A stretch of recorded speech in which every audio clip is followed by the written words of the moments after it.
Hashtag আমরা সকলের topic নিয়ে। আর আজকের টপিক দিয়েছে মধুমিতার মনের কথার মধু। অনেক টপিক দেয় ও রঞ্জনা দিকে, তো সেই সব টপিক নিয়ে আমরা আলোচনা করি। আজকের টপিকও খুব ভালো, খুব সুন্দর টপিক। দুটো টপিক আছে আজকে। তার মধ্যে একটা হলো সুস্থ জীবনের শুরু, আর একটা হচ্ছে গিয়ে কর্মক্ষেত্রে মহিলাদের স্থান।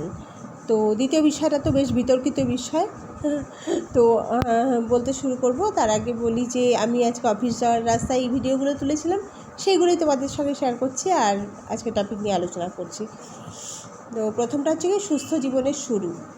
হ্যাঁ, সুস্থ জীবন প্রত্যেকটা মানুষের কাম্য। প্রত্যেকটা শিশুর একটা সুস্থ জীবন পাওয়ার অধিকার আছে, এবং সে যাতে একটা সুস্থ জীবন পায় তার জন্য বাবা মায়ের এবং বাড়ির অন্য বড় সদস্যদের কিন্তু দায়িত্ব থাকে যাতে প্রতিটা শিশু একটা সুস্থ সুন্দর জীবন পায়। আর প্রত্যেকটা মানুষের ব্যক্তিত্ব আলাদা, সেই অনুযায়ী প্রত্যেকের জীবন প্রত্যেকের কর্ম আলাদা, সেই অনুযায়ী তাদের জীবনটা নির্ধারিত হয়ে যায়। তবে সুস্থ জীবনের জন্য খুব বেশি কিছুর প্রয়োজন হয় না। একটা সুন্দর মন, একটা সুন্দর মন থাকলেই কিন্তু একটা সুস্থ জীবন পাওয়া যায়।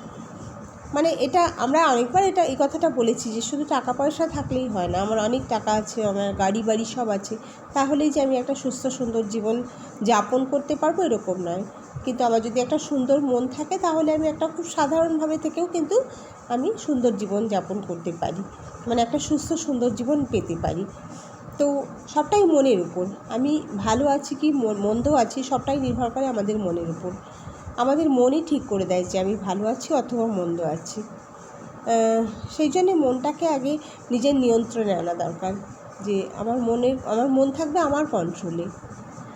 আর একটা হচ্ছে কর্মক্ষেত্রে মহিলাদের স্থান। এটা তো খুব বিতর্কিত বিষয়।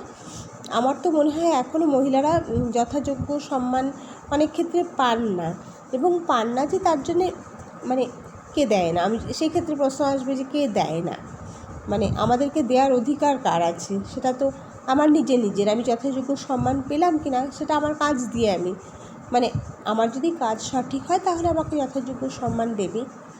তাহলেও বলবো যে মহিলাদের ক্ষেত্রে এখনও কিন্তু অনেক ডিসক্রিমিনেশন করা হয়, অনেক পার্থক্য করা হয় ছেলেদের সঙ্গে।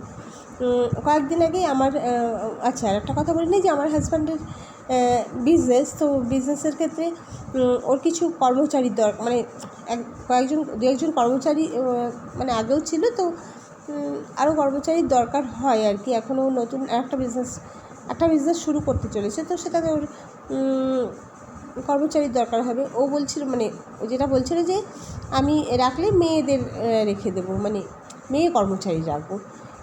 এই ক্ষেত্রেও কেন মেয়ে কর্মচারী রাখা হবে?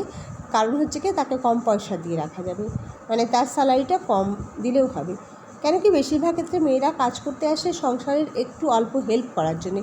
পুরো সংসার এখনও আমাদের সমাজ ব্যবস্থা যেটা আছে, একটা মেয়ের রোজগারের উপরে পুরো সংসার নির্ভর করে, এটা এখনও ভাবা হয় না আর কি। যার জন্যে ওই মেয়েটাকে একটু কম মাইনে দিলেও চলবে, কিন্তু একটা ছেলেকে দিতে গেলে একটু বেশি মাইনেই দিতে হবে, কেননা সে একটা সংসার চালায়, এরকমই ধরে নেওয়া হয়।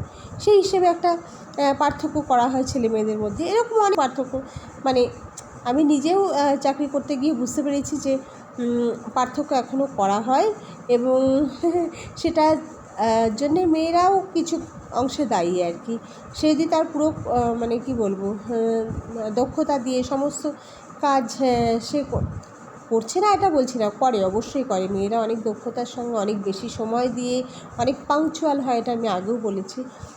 তো ওই জায়গাটা নিজেকে অর্জন করে নিতে হয়, কেউ সম্মান দিতে আসে না, সম্মানটা নিজেকে অর্জন করে নিতে হয় বলেই আমার মনে হয়। এইটুকুই বললাম, আর রাতও হয়ে গেছে অনেকটা, এখানেই শেষ করলাম।